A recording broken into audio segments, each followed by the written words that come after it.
प्रिय बालक जी, class 9th के आप मेरे प्यारे प्यारे छात्र हैं। आपके लिए आपका जो केमिस्ट्री का आखिरी चैप्टर है और एटम्स के जो स्ट्रक्चर होता है, परमाणु संरचना, स्ट्रक्चर ऑफ एटम्स की बात करेंगे। ये जो परमाणु संरचना है, इसकी हम चैप्टर का आपको नोट्स प्रोवाइड करने जा रहे हैं। और आप क्या कीजिएगा, इसके नोट्स बना के आपको क्लास में दिखा दिया गया है। ठीक, संरचना है और क्लास में देख के आप चैप्टर को अच्छे से थोड़ा पढ़ लीजिएगा और क्लास में जो भी डाउट होगा आप ऑफलाइन पूछ सकते हैं। और ये नोट्स कहीं छात्र आप कहीं भी पढ़े होंगे, आपको नोट्स चाहिए तो नोट्स के रूप में इसको आप देख सकते हैं। ये लेक्चर कोई नहीं है, सिर्फ ये नोट्स का ये वीडियो है जिसमें आपको पूरे चैप्टर का कंप्लीट नोट्स देंगे। इसमें बहुत सारे PYQ भी आपको कवर किया गया है, जो बहुत सारे पिछले साल में पूछा गया क्वेश्चन है उसको भी कवर किया गया है। तो आप इसके बहुत सारे बेनिफिट ले सकते हैं। तो आप जल्दी से इसके नोट्स बना लेंगे और आप क्लास 10th के बारे में थोड़ा थोड़ा सोचना शुरू कर दिए होंगे तो आप अच्छे बालक हैं। तो सर क्लास 10th के लिए हमें क्या करना चाहिए? तो आपको मैं बोलता हूँ कि जो हिंदी का ग्रामर है, संस्कृत का जो व्याकरण है और इंग्लिश का जो ग्रामर है उसको आपको ज़रूर पढ़ने चाहिए। और अपने चैनल पर जाइए तो हिंदी और संस्कृत के व्याकरण कवर बहुत सारे कराए गए हैं, नोट्स बनाइए।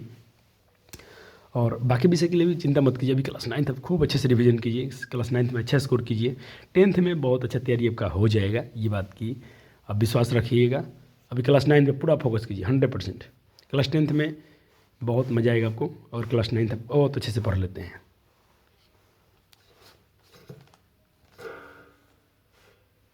आपकी बुक में यहाँ पर 4 पॉइंट क्रियाकलाप दिया गया है, जरूर उसको आप देखेंगे, उसके आधार पर ये प्रश्न है।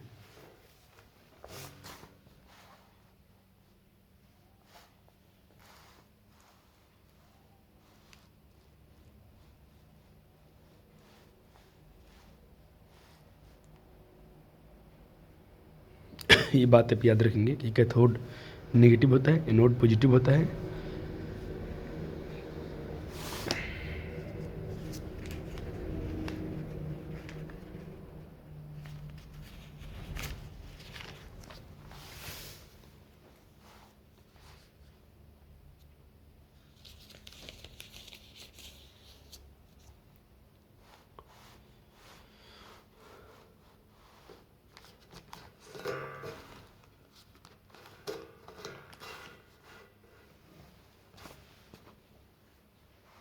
अब न्यूट्रॉन की खोज किसने किया, आप इसके बारे में बहुत अच्छे जानिएगा।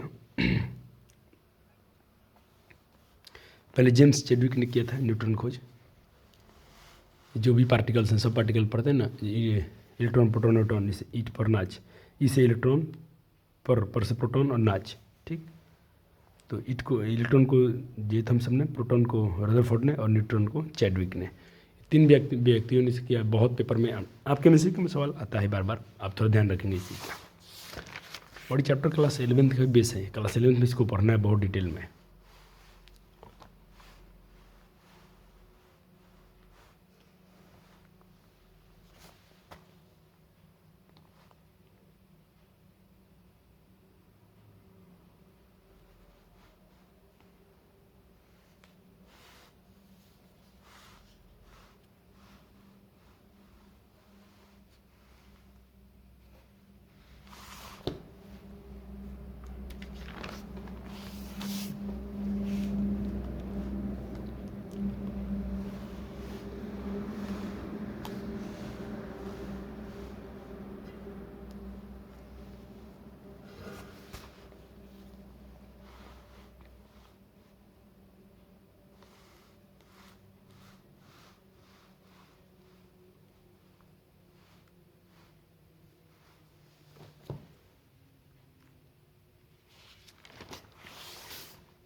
इसको थोड़ा ध्यान रखिएगा। अगर कहीं पर कोई एक्स लिखा है तो ये समझ लीजिएगा एलिमेंट का सिंबल है। ये उसका क्या है, परमाणु द्रव्यमान है, इन एटॉमिक मास है। और जेड वहाँ पर जो भी लिखा होगा उसका परमाणु संख्या है। तो Z4 उसको परमाणु संख्या को दर्शाता है, A4 उसके द्रव्यमान को, और X4 रिप्रेजेंट एलिमेंट को दर्शाता है कि ये कौन सा एलिमेंट है। तो अब और ये तो बहुत इंपॉर्टेंट है, समस्थानिक और संभारिक से क्वेश्चन तो आपका बनता ही बनता है। तो कुछ आप समस्थानिक एग्जाम्पल याद कर सकते हैं, जैसे एक है प्रोटोनियम, ड्यूटेरियम और ट्राइटियम। ठीक है, ये हाइड्रोजन के ही समस्थानिक है। वैसे ही कार्बन का आपने देखा होगा।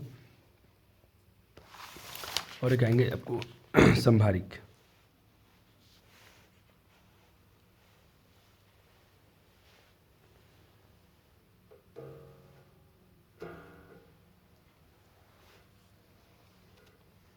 ये हो संभारिक। उन तत्वों के परमाणु होते हैं जिनकी द्रव्यमान संख्या समान होती है लेकिन परमाणु संख्या अलग अलग होती है, भिन्न भिन्न होती है, संभारिक कहलाते हैं। बहुत इंपॉर्टेंट है, पेपर में तो 100% आता ही आता है ऐसे क्वेश्चन।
ये कुछ PYQ हैं जो पिछले साल पूछे गए हैं, तो आप इसको भी प्रैक्टिस कर सकते हैं, अच्छा रहेगा।